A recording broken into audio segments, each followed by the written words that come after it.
you brought up all theology is incarnation theology. I thought that's really good. It reminded me of a fairly well known statement, at least amongst Lutheran pastors, maybe even just liturgical Lutheran pastors. All theology is Christology.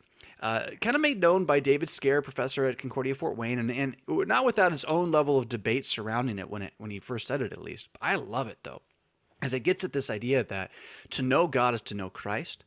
To know God's ways is to know Christ's ways. If you want to see God, you need to see Jesus. No one comes to the Father but through me. And so if all knowledge of God is about our knowledge of Christ, all knowledge of Christ begins with his incarnation. It begins with who he is, right? So sometimes I will summarize, older theologians would talk about the person and work of Jesus. I like to talk about who Jesus is, what Jesus did, what Jesus is coming again to do. Feels more American to me.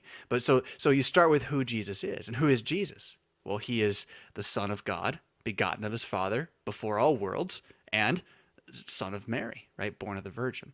That idea, that incarnation, those joining together of these two things that cannot be joined together, but are eternally in Christ, this is the beginning of our knowledge of Christ, which then is ultimately the only knowledge of God that we have.